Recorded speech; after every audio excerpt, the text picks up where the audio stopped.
చంద్రబాబు నాయుడు గారు రుషికొండలో 500 కోట్లు వేస్ట్ అయింది, కొండను కొట్టేశారని జగన్మోహన్ రెడ్డిని మీరు మీ మంత్రులు మీ ఎమ్మెల్యేలు రోజు తిట్టడం కాకుండా మీ హోమ్ మినిస్టర్ వనిత నా టార్గెట్ నాని, ఇంకొకడేమంటాడు నాది రెడ్ బుక్ ఉంది, ఎల్లో బుక్ ఉంది, బ్లూ బుక్ ఉంది, వైట్ బుక్ ఉంది, ఆ లిస్ట్ ఇంప్లిమెంట్.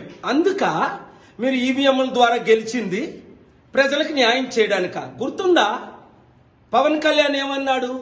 నాకు ఇన్ఫర్మేషన్ ఉంది 30,000 మంది చిన్న పిల్లలు అమ్మాయిల్ని ఎత్తుకెళ్ళిపోయారు మిస్సింగ్ అని.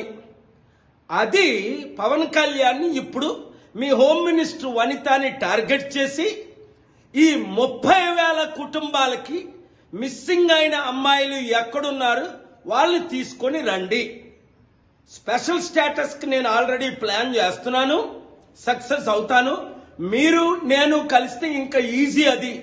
తద్వారా 100 కంపెనీలు తీసుకొద్దాం, అక్టోబర్ 2 సమిట్ పెడదాం, లక్షల ఉద్యోగాలు క్రియేట్ చేద్దాం, అప్పులు తీర్చుదాం, అభివృద్ధి చేద్దాం, పోలవరం మీద కాన్సన్ట్రేట్ చేద్దాం, క్యాపిటల్ సిటీ కడదాం, ప్రజలకు, నిరుద్యోగులకు, రైతులకు మీరిచ్చిన 6 హామీలు నెరవేర్చుదాం. లేదా మీరు టోటల్ ఫెయిల్ అయిపోయి రోజు జగన్ని తిట్టుకోవడం అయిపోయింది. మీరు తిట్టారు, నేను తిట్టాను, అది అయిపోయింది. ఇప్పుడు ఏం చేస్తారు? మీ ప్లాన్ ఫెయిల్ అవ్వకుండా సక్సెస్ అవ్వాలంటే నేను చెప్పినట్టు చేయండి. ప్రతి ఒక్కరూ ఈ వీడియోని నమ్మిన వారు అందరికీ షేర్ చేయండి. Thank you very much.